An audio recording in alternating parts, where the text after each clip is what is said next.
Good afternoon, everyone. I see quite a lot of participants who already logged in, and rightfully so, we have a very, very interesting topic and a very interesting guest today. Who's going to take us through this concept of family offices. She doesn't really need an introduction when it comes to this topic, but I would just like to say that she's someone who's really taken the unconventional path as a financial services professional, and has been one of the thought leaders in the single family office space in India. And I've had an opportunity to interact with Benaifer on a few occasions, and I'm really hoping that today's session is the best so far in terms of we getting to know her side of the story when it comes to the family offices segment in India. So Benaifer, I hope you're able to hear me properly, right? Yes. I'm hope I'm audible too. Yeah, you are. Yeah. So thank you so much for joining in. Tough times for all of us, and I'm sure there's a great influx of webinars and all the kind of online sessions. But I believe a topic like this, there was no other way we could have done it. By taking it to larger audience without having technology with us. So to give you a background and to give a background to all the viewers here, when we talk about family offices, of course, we can talk for hours and days on a topic like this. But today's session is actually meant for financial services professionals who are looking at family office as a career opportunity. And who better than Benaifer to take us through that, take us through her journey, her transition from a financial services professional to a family office professional, taking us through what it takes, what it took her to build up a single family office from scratch, and what has been her journey for the last 7-8 years into a family office. So, so my questions to her will be around this, perspective. Audience, you are free to ask questions to Benaifer once I'm done. We have a hard stop at 5 today because there's a few more sessions lined up. So I will try to keep my questions till 4:30, 4:40, and then we'll open it up for the audience. I request the audience to put up their questions on the chat so that we can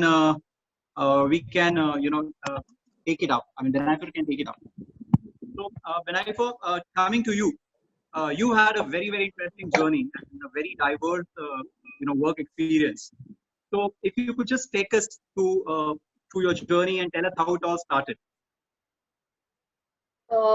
Thanks, Aditya, for firstly organizing this, and I'm happy to see that there's more than enough interest now in this space than, of course, the times when I began on my journey here. I remember the initial parts were very ambiguous. You actually were taking a little bit of a call to become a munshi of a family, if I can call it that, because that was the terminology, or that was the confidant as prescribed at that particular point in time. It was a tough call. Coming from corporate life for a long tenure, I think I wouldn't take the bones away of how much I debated it for a while. But on the hindsight, I think it's been a fantastic journey. It's been a journey where I wouldn't have imagined the kind of things that I have picked up on the way in the last 8 years. I genuinely feel that your spectrum, your thought process, your ideologies, and everything around widens up a lot when you see it from the lens of a promoter or an entrepreneur versus being a professional in a corporate setup. So I think this is the first learning that came my way. How it all began? Pretty much I have had a career across debt markets. I've been a foreign banker myself, and I've also been part of the AMC world for a good 5-6 years on varied roles.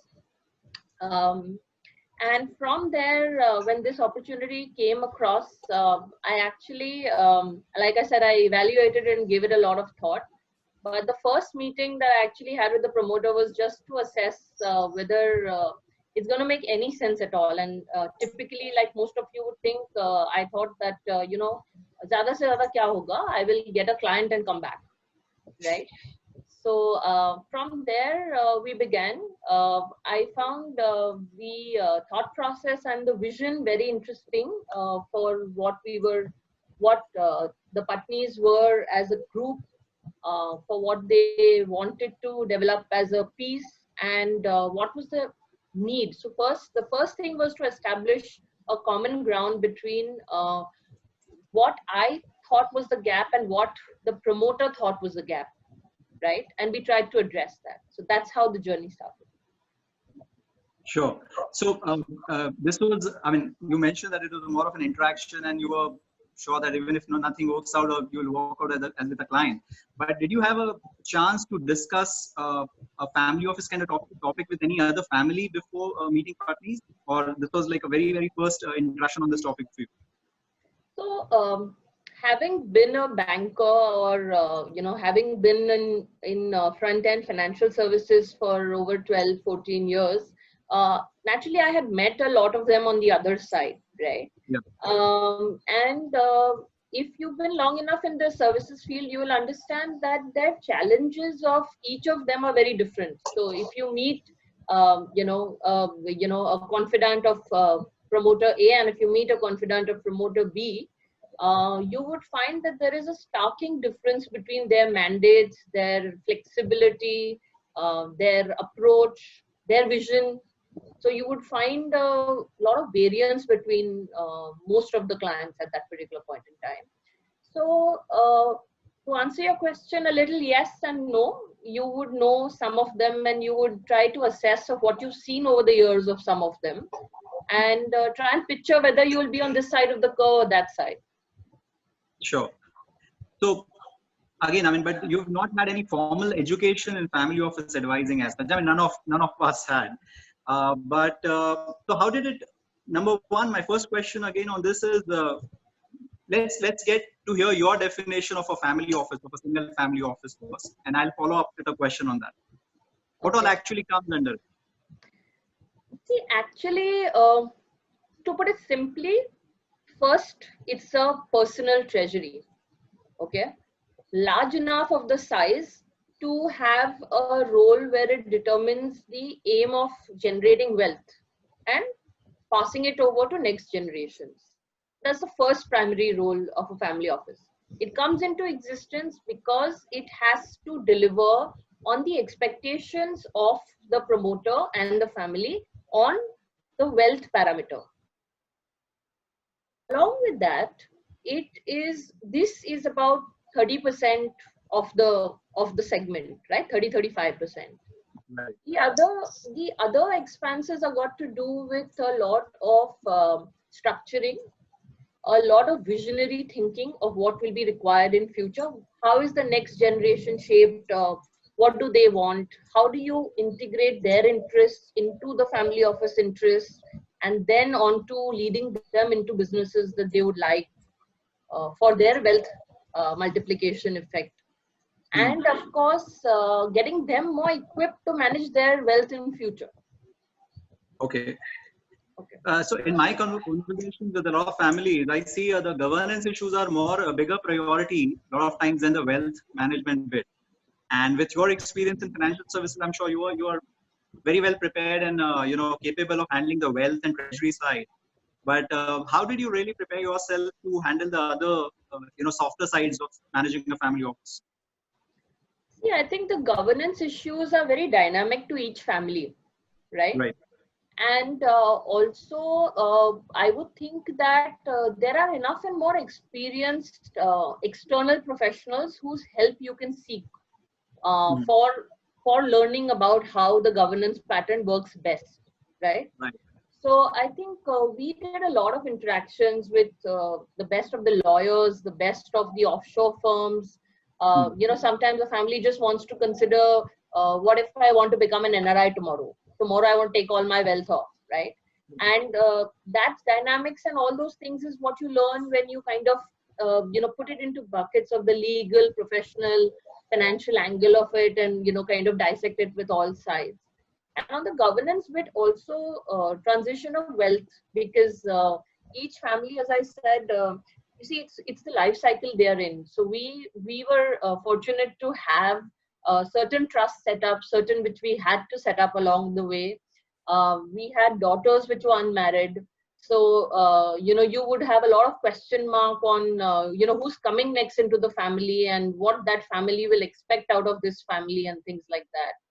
So, as we progressed on the journey, we kind of institutionalized the governance framework to ensure that the family's interests were protected at all times, and we learned along the way as well. So yes, whilst there was no formal education on it, I think there are specialists who are existing even in the Indian setup, maybe the erstwhile ones which the family would use without having their actual treasury setups or office setups.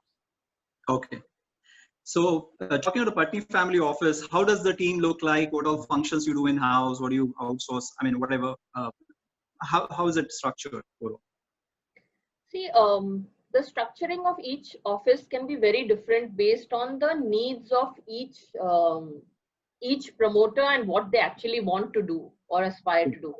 I've seen certain offices which are only based on debt products, or are only based on, let's say, the venture form of investing, where a promoter from a hospital family understands the pharma space and wants to kind of encourage other entrepreneurs in that space by using his capital towards those towards those ventures, and opening up his infrastructure for it. So what I'm trying to get to is the requirements are very different.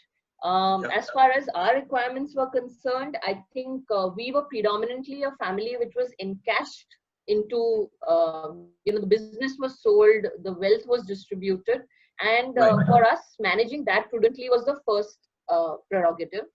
So we set up investment related desks. So we in Patni's, we have a direct equity desk as a function. We have a portfolio manager within the team who heads that. We have a division of it which is related to mutual funds and alternate products as a separate bit, somebody responsible for that and that dissection. We also have somebody responsible for early stage firms, because we once they knew that you had actually encashed wealth, you would get a lot of requirements into why don't you fund us on this and that and things like that. So on the wealth side, this is how we are structured.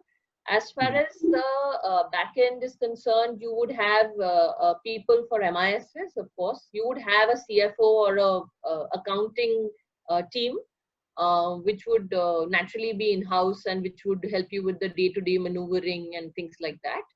And you would also have, naturally to meet the needs of the family, you would also have like a concierge kind of desk, which would be more to do with whatever they needed to get addressed, like, get me the box tickets of this stadium and this location and that restaurant and things like that. Okay. And talking about the investment functions, and I mean, so you've of course been on the advisory side yourself. Do you see from a client's perspective, do you see a huge difference between how a single family offices manages the entire wealth management bit, or how how is it when you're outsourcing it to like a multifamily office or a wealth management company? So is there much of a gap other than your own in-house research in terms of you pulling out the deals? I would say that I don't think any of them can work without each other, if I can say that. We couldn't have built a setup without the, the research and the support from the external agencies. The reason is that as a setup for a family office, costs are part of your setup. And, it's not something that can be set up like a 50-member team or a 60-member team, unlike you're one of the very, very large setups in the country. So setting up internal research and capabilities, etc., on every bit is very difficult, right? So what we have done, at least, is we have chosen where we want to be and where we don't want to be.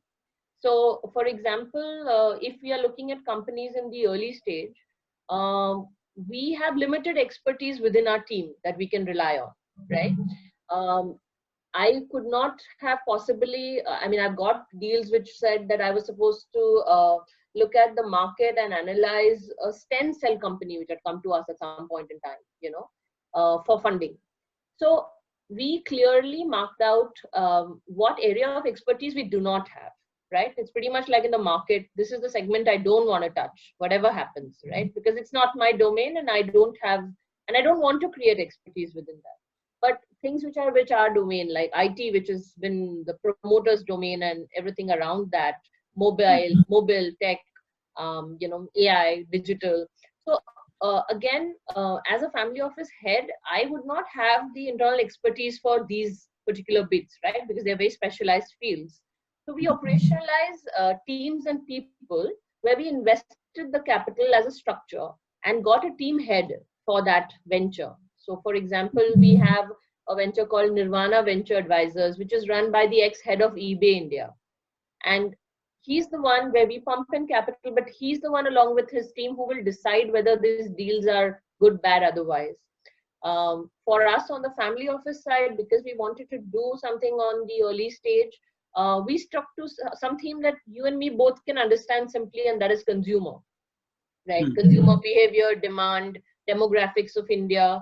And then you can probably dissect and see where there is value and where there is, expensive deals. Sure. Yeah. So talking about you, how do you see the chief investment officer role? How has it changed over the last 7-8 years now that you've been managing this?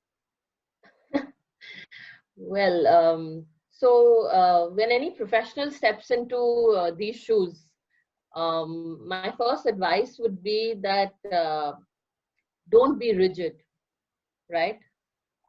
Be extremely ready to learn. Also be analytical as much as you can, because that's what this role actually is all about. It applies a lot of logical reasoning to the do's and don'ts of everything that comes your way in this space, right? So I still remember that we were signing up our first private equity early stage deal, and there were these humongous hours of man hours that we would put into legal meetings. And, I used to wonder, like, there are just 120 pages of agreements, right? And that's something that you learn over time. I mean, I'm just giving you that as one of the examples. But for somebody who comes from looking at the markets background, it can be very overwhelming. So I think the preparedness to learn, to align cap tables, to do things which you haven't imagined in the past, including producing a movie that we did, and understanding the dynamics of that business, and how you could see a quid pro quo across an investment versus a return on that. So I think a flexibility of mindset and the willingness to learn, actually, of course, it depends on each promoter. So there could very well be a promoter who will pick up specialists and, kind of go with that, and for every project, right? But I think I've been fortunate enough to kind of learn a lot along the way. Sure. No, so now, I mean, as I mentioned in the beginning, this is primarily a session for people who are looking for a career in family offices, either with the single family offices or multi-family offices. Right. And of course, you were one of the early starters, into this. But one question I'm circling back, to it again. You, of course, I asked you about which other expertise or roles, other than investments, have you developed, or you had to develop, and you mentioned that you work with experts and all. But if I have to ask you, even from, even as someone who's heading the entire stuff, if you, I'm sure would be, educating yourselves regularly on topics other than investments. So if some tips, you can share some tips in terms of what are the key issues when it comes to handling families, and you are where you are upgrading yourselves regularly, and how are you doing that in terms of right portals, right publications, right sources. So Right. some of these names would help.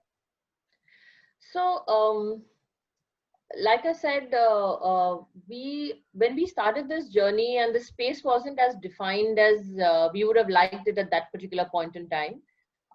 We did we did have a plan in mind of how to institutionalize this Yeah. space all throughout, right? So my first questions to the promoters were like, why do you need a family office, right? I mean, you already have a setup which is running and things like that. And Right. the first question which had come up was that there's a trust deficit for which I do not know whether what I'm buying in things is right or the way I would like it. The second part to it was that, look, it'll be good if, I could understand, if there was a setup like which was, somebody I could trust, and I could probably go by their advice, right? Just like I mentioned, the legal teams, etc., who were the advice givers for various structures and setups that we needed to do. And the third part was that, we are, as India and promoters were not willing to much share, at least at that particular point in time, their experiences on varied things of business gains, business losses, what did they learn along the way. The sharing was very limited, right? So with that background, we set up 2-3 things which you are about, but I will, for the benefit of this group, articulate. So we first set up Raay as the family office structure. We then went about setting up a multi-family office where we funded an early stage promoter in Soumya Rajan, and we brought up the whole concept of multi-family offices in India. Pure multi-family office, advisory multi-family offices, not manufacturing products. So that was another venture which we continue to kind of champion. And we also, in that quest, to answer your question, the learning forums, right? Because this was a very westernized concept, which was not really adapted to as much in India, because there was hardly wealth creation. All the family owners would typically set up businesses and run businesses and hand over businesses for generations.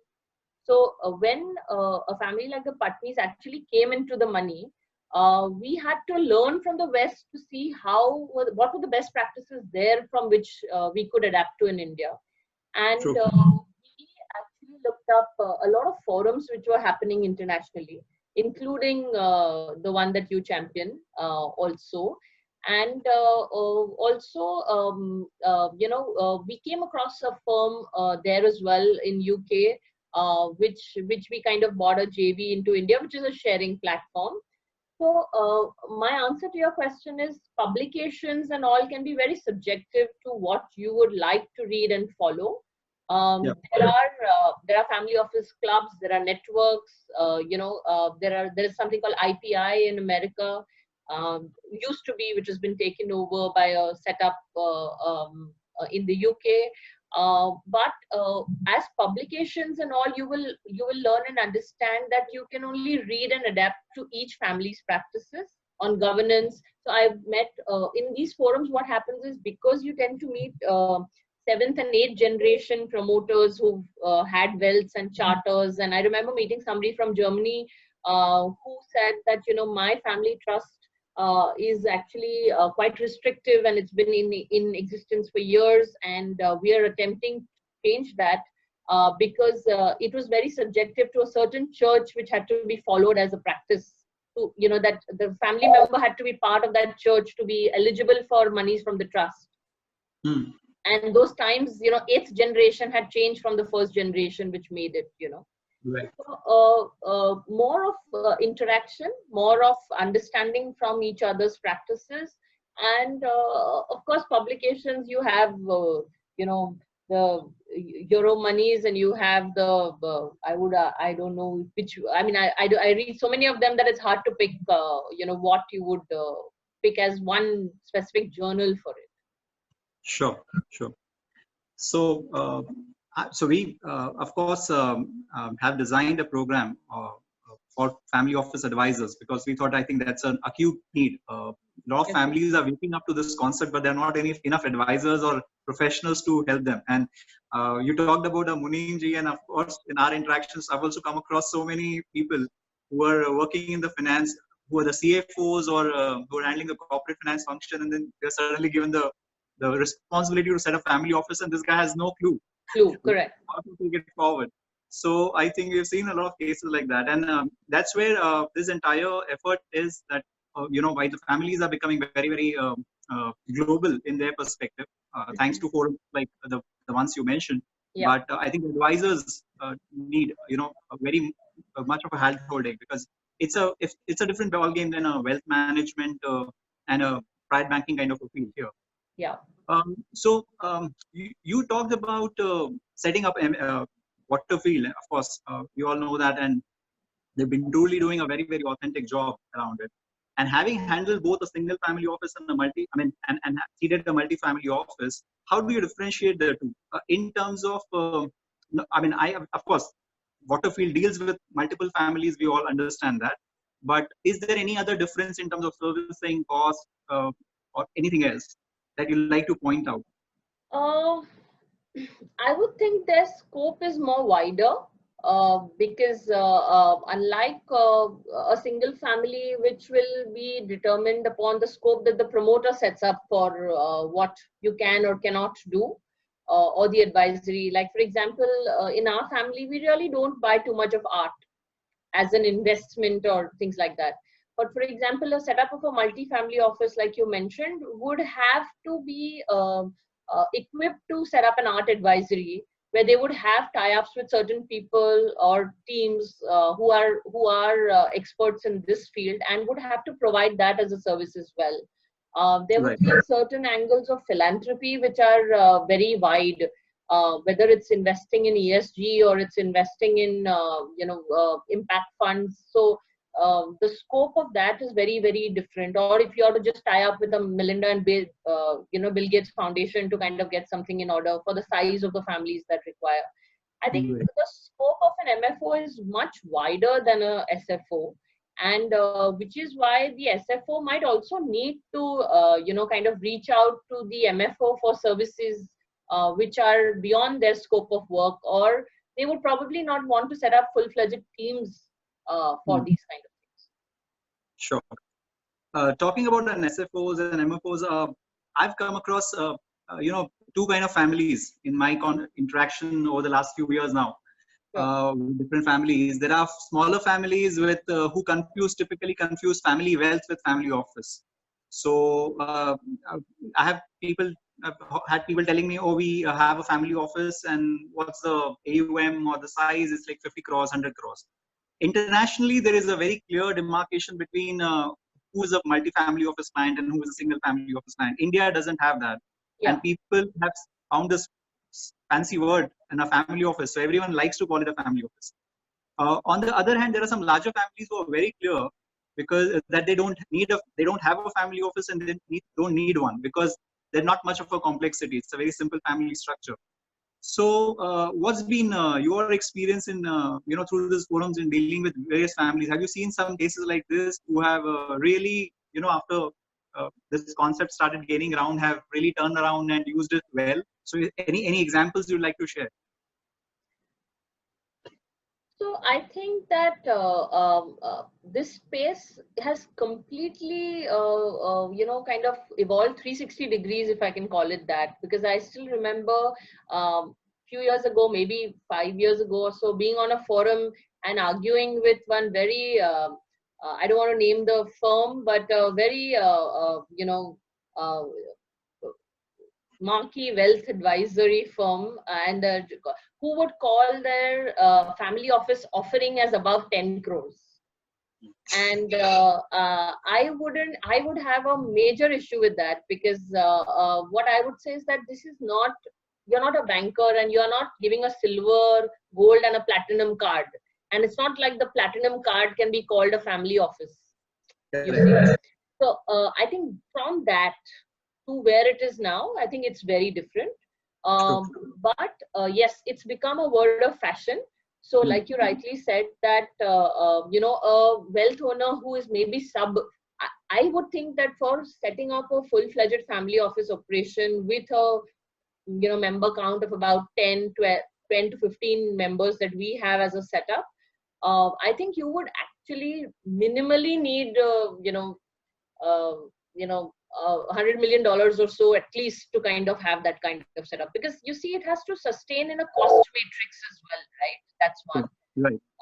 So anything which is at least that's, I think for India that's a good number, because it's not every family office would be in a, you know, $1 billion and things like that, and we would have just 7, 8 or such in that list. I mean, I'm not counting the you know, the fancy OYOs and all who are valuation wise big but money wise not big in hand, right? So all I'm saying is that $100 million to and above could be a reasonable size to set up an office which is dedicated towards governance and every need that the family will have over time, you know, next generation needs, etc. also.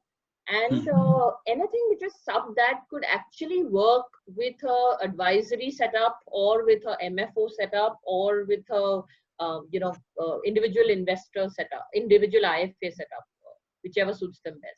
Sure. So talking about the MFO thing, and, you know, I would like to understand from you that, do you find any difference between a actual authentic MFO like Waterfield? I mean, let's take Waterfield out of the question right now for a moment, because it's a part of your firm. But an MFO and let's say a family office arm of a private bank like a Kotak and ICICI, do you see the offerings as the same as a customer, or do you still see the difference? Like you mentioned it in the previous question, but still I would like to ask you. For a true MFO, what is important is to actually be able to advise cleanly on offerings given by any wealth advisors. So what we have attempted to set up in Waterfield, or anyways, if you're actually setting up a true MFO, is that let's say that you are a lawyer today and you are advising the family, and the family comes up to you and says that, you know, let's say I want a structure where I want to move money offshore to set up and do XYZ, right? So what does the lawyer end up doing? The lawyer doesn't end up setting, so the lawyer will evaluate the needs completely and probably suggest to you options which would help you suit where you can set those up. So probably he will evaluate whether it's good to do it in Jersey or to do it in Mauritius, and he will actually facilitate products and firms who would set that up for you, right? So similarly, a MFO is or an independent advisor is actually to not a competitor to a wealth advisor. In fact, it's the wealth advisor's role to kind of come up with a series of varied products at every point in time.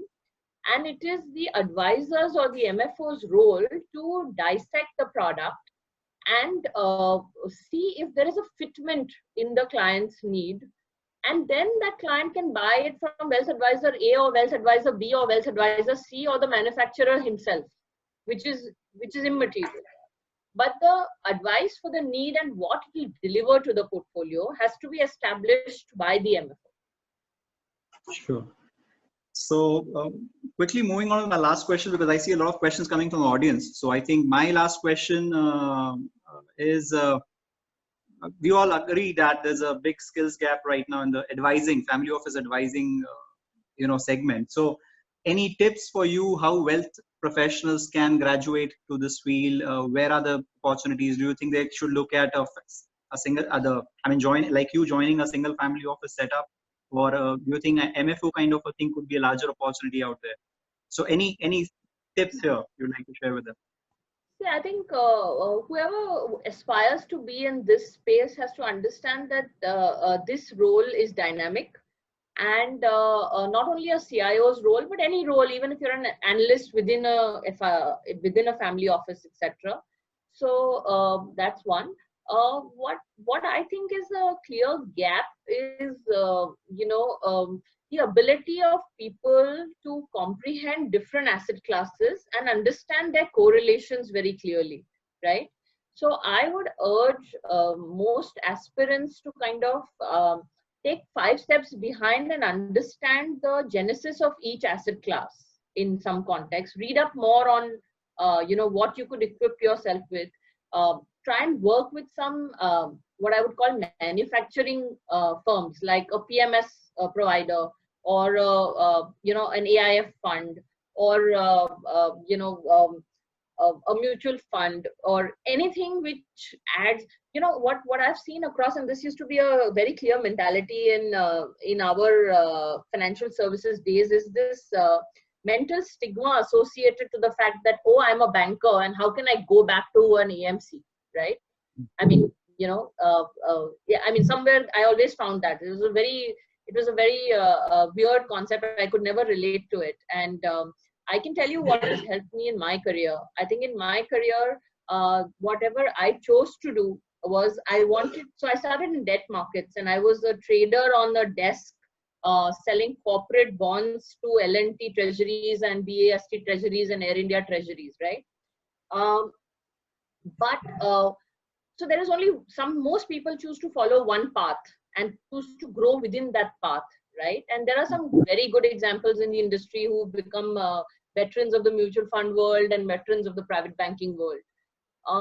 My experience has been is that if you aspire to do asset allocator and overall, view, role like me, then you need to step into each of the manufacturers and get your hands dirty to understand how that piece actually functions clearly. Right. So with that, what happens is that when you are on the other side, instead of a product guy coming to you and actually saying that this is a good product and that's a bad product, with all due respect, you can have a reasonable debate of why that person thinks it's a good product or why you think it's a good product. So I think that is something that is very, very essential. And the other thing I would like to point out, that is just skilling up, right? I mean, skilling up to knowledge base. But true. I think in this role, what I've also learned is humility and trust plays a very, very large role in these kind of setups. So I have known, people going and meeting family heads and asking for the sun and the moon because they've been in that space of immediate gratification for what they carry with them and things like that, right? I think what worked for me, and that's what I would like to share, is that see, neither does the promoter, neither do you really know whether this is going to be a workable solution, right? So my suggestion is go in with humility, go in with realistic expectations. And what you could suggest is that if this works 2 years down, maybe let's talk again and see where we land, right? And that's what I did. That's what I did. So when the Patnis asked me on varied things, including compensation, etc. So of course you'll put a risk premium to it than what you are at, and you will say that, okay, I'm going to be in an unstructured setup, etc. And that has a risk premium to it. I understand. But what works is that you want to make sure that you will only take the next steps on it or want to have the sun and the moon when you actually have formed a wavelength or a risk return bond with that promoter, if I can call it that. And I think that is something that each one of you need to kind of have up your sleeve, because once the trust is there and once you understand each other's once the family knows you well, and it's more a family to family connect, right? It's got nothing to do, you're not a corporate employee number anymore, right? And that is something that that holds most of these guys in good space. But having said that, I also am aware of the fact that there are a lot of promoters who undershoot for the quality of talent that they want, and I don't think that should be a compromise that has to be made either. Right. Thank you so much, Benaifer. Now I'll quickly move on to the audience questions here.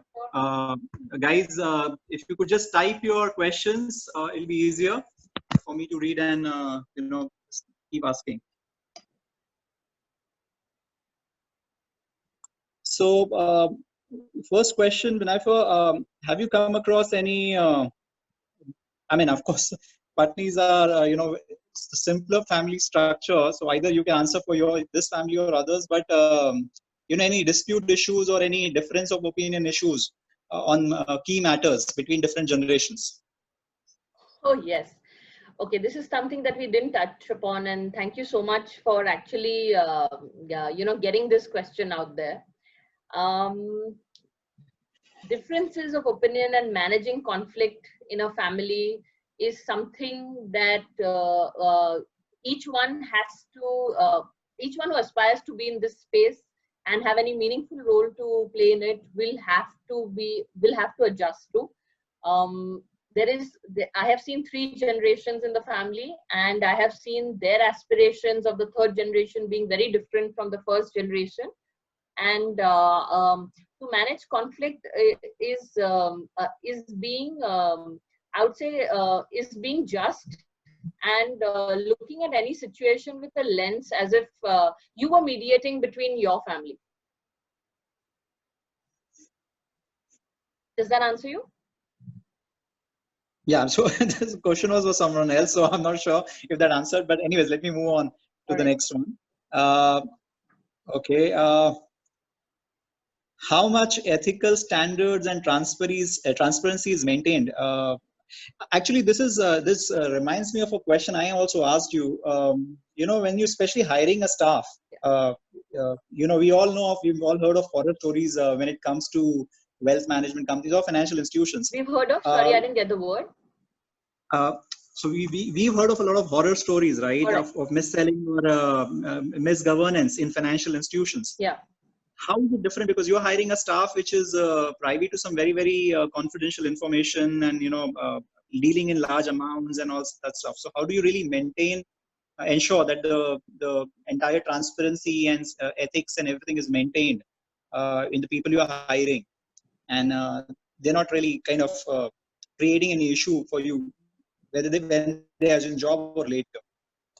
I think whether it's related to this setup or any other setups, I think information one needs to understand, or the way we groom our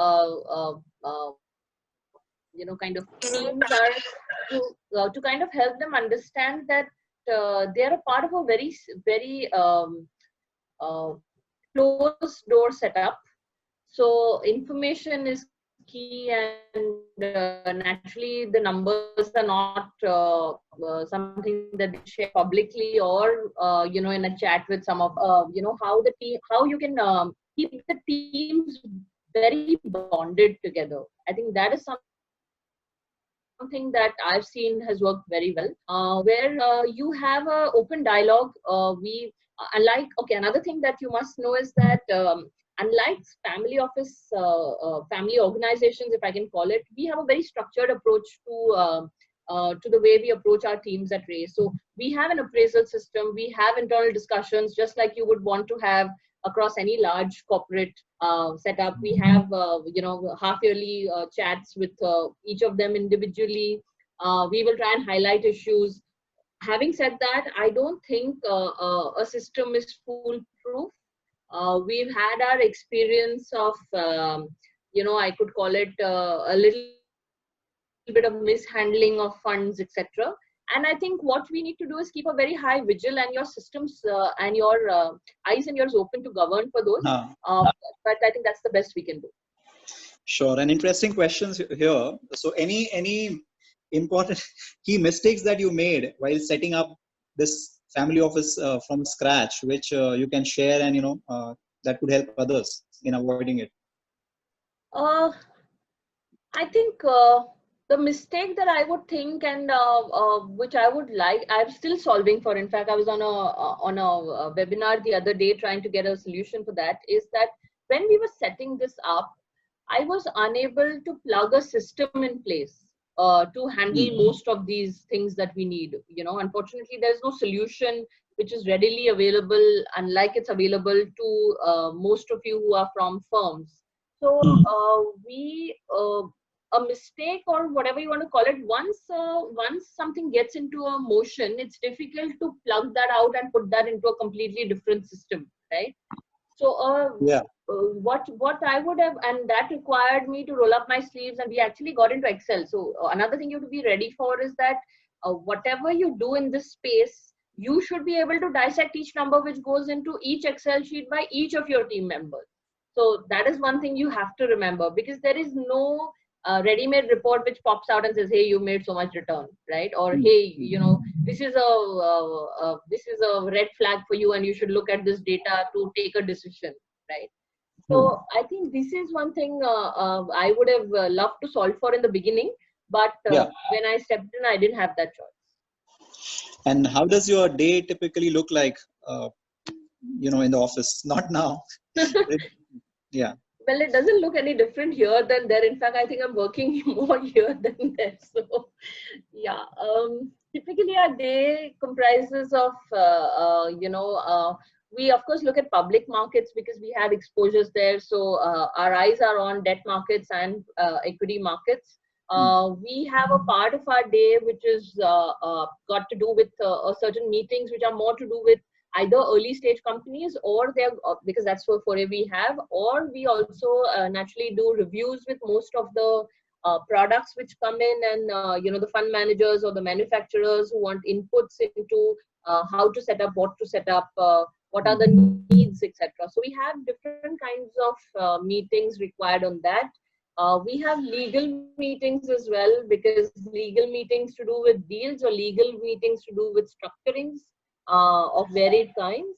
And of course, the end of the day, you have your MIS, which shows you how yesterday went and what could you do better today. And of course, in between all that, you have the 1 o'clock cutoffs nowadays, so which were 3 o'clock earlier. Right. So, and roughly how much of your job is directly related to investments vis-a-vis, other things on the governance and succession and or family education part?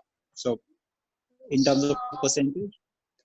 I think it varies. It's not constant. It depends on the stage of the family. So, for example, when the daughters were graduating out and, they wanted the direction of how to, what to, where to, a lot of my day would go in, so, they would come in at about 11:30, 12, then we'd spend time of about 2-3 hours trying to analyze what they learned from yesterday's homework and what we could do today.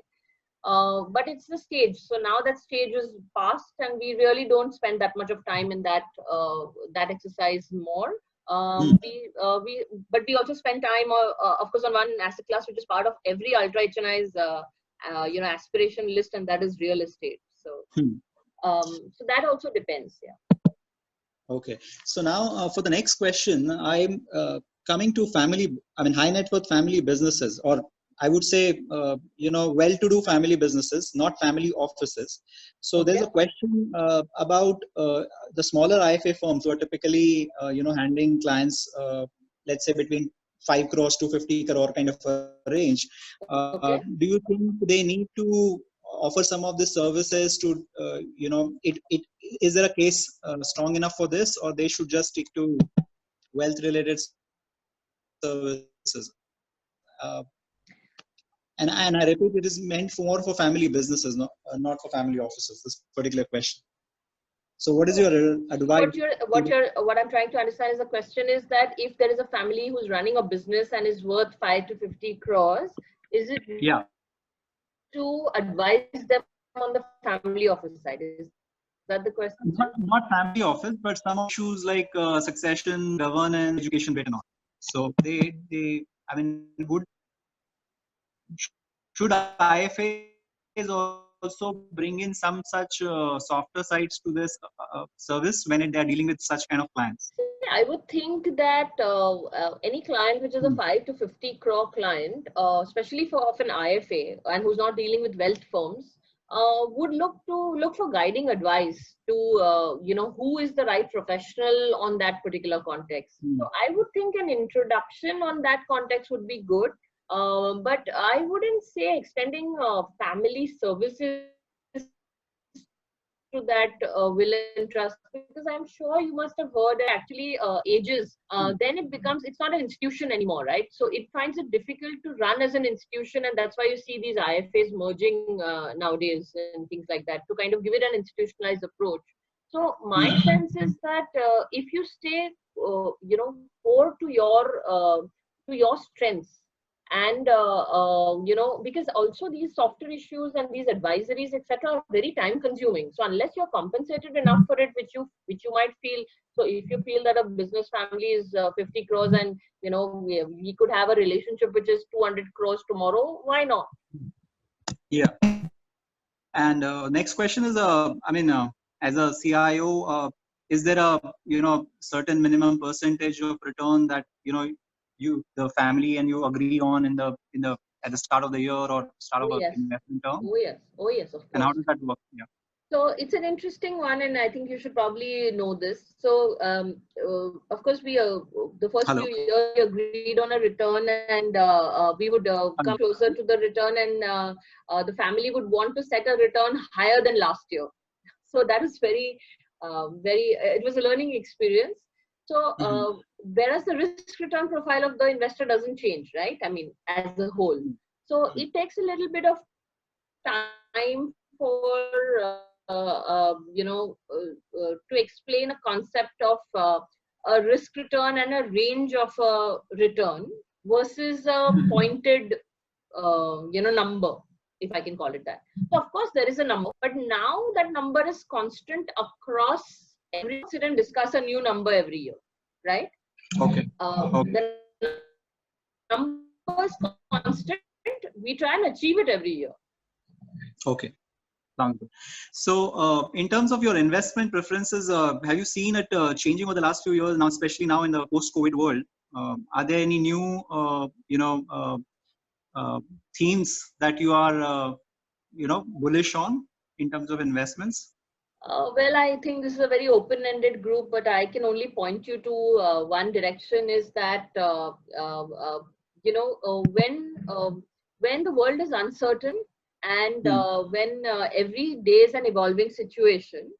In my opinion, if you just take the broad asset classes, equity, debt, gold, alternates, right? My first suggestion is that be asset allocated. That's the first thing. There is no skew up to any particular asset class, right? I see a lot of chase happening in gold these days, especially since the last 1 month, which is the typical case because they all wake up when the rally is almost nearing its end. So my limited point is that the way I see the world from here, and at least for the next 6 months, I think pay more attention to debt. It's an asset class which will guide. And when I say debt, I'm talking about risk-free debt. I'm talking about sovereign debt. I'm talking about duration. I think there is be very, very mindful of the risk return versus each of the classes that you choose. But I have my bets on that class for the next 6 months. All right.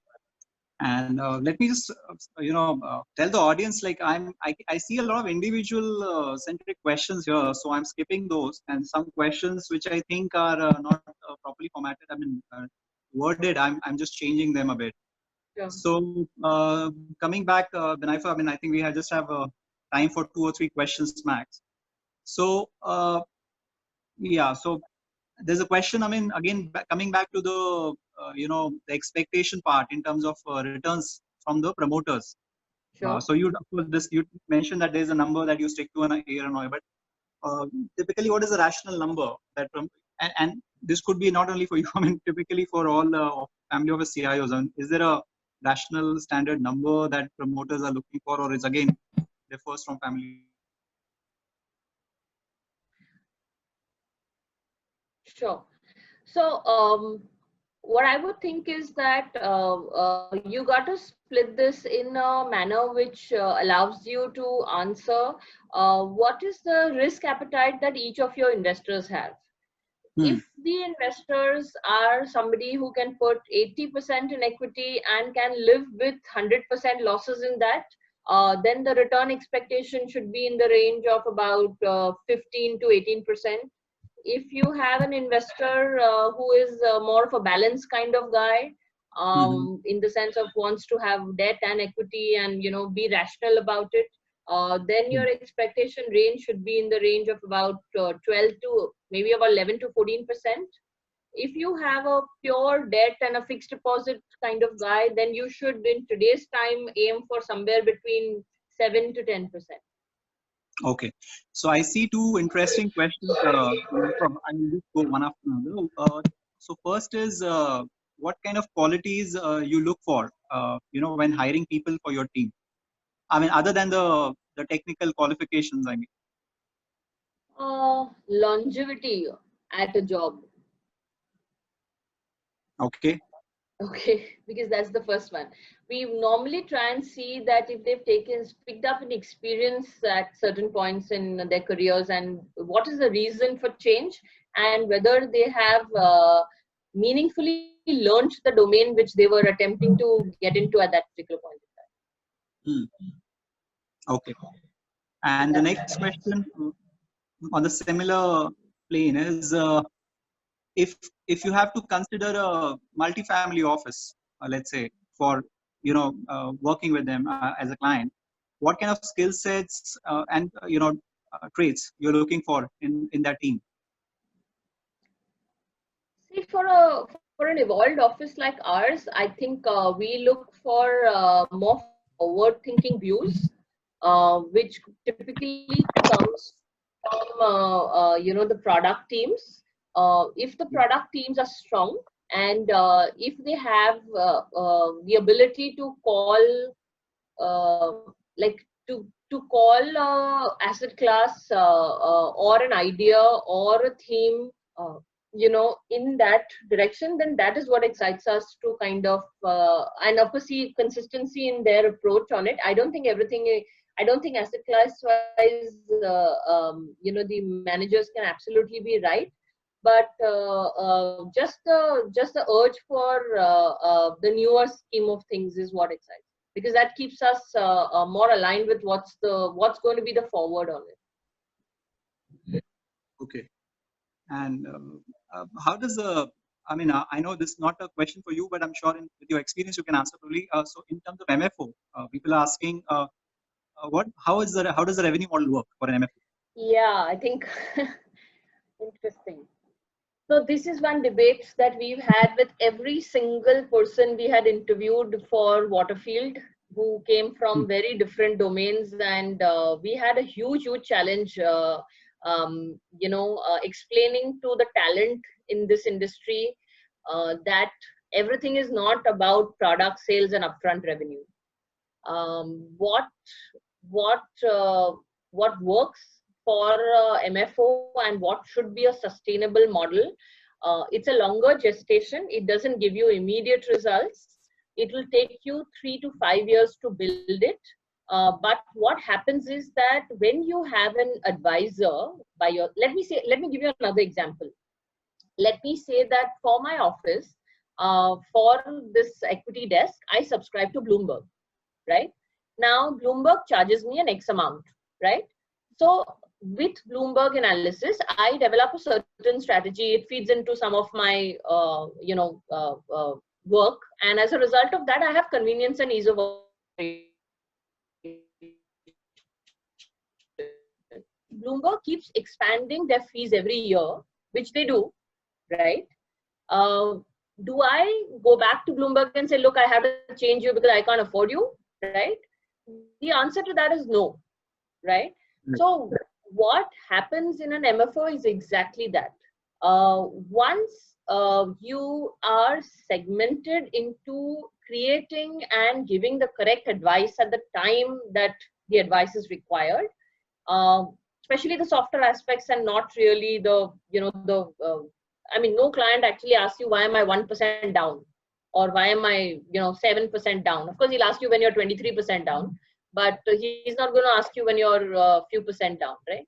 So the point what I'm trying to make is that if you want to build a solid business, get on an advisory model, cement that advisory model on a yearly basis. Just like if you're paying rent somewhere, and if your landlord said that I had to up the rent by 5% every year, you would say, yeah, okay, I'm very comfortable in this space and I'm happy to pay the 5%.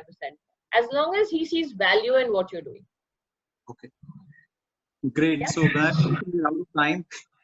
And I was sure that this discussion will need hours, definitely not meant for 60 minutes. So thank you so much on behalf of AIWMI and all the audience here. Thank you so much. I hope to keep getting you back for similar such sessions and online or offline. Yeah. Right. Thank you so Thank you. much. It's been a pleasure, and I wish you all who are aspirants in this space the very best. If there's anything we can do to facilitate some of it, please do reach out. Sure. Thank you so much. Have a good day.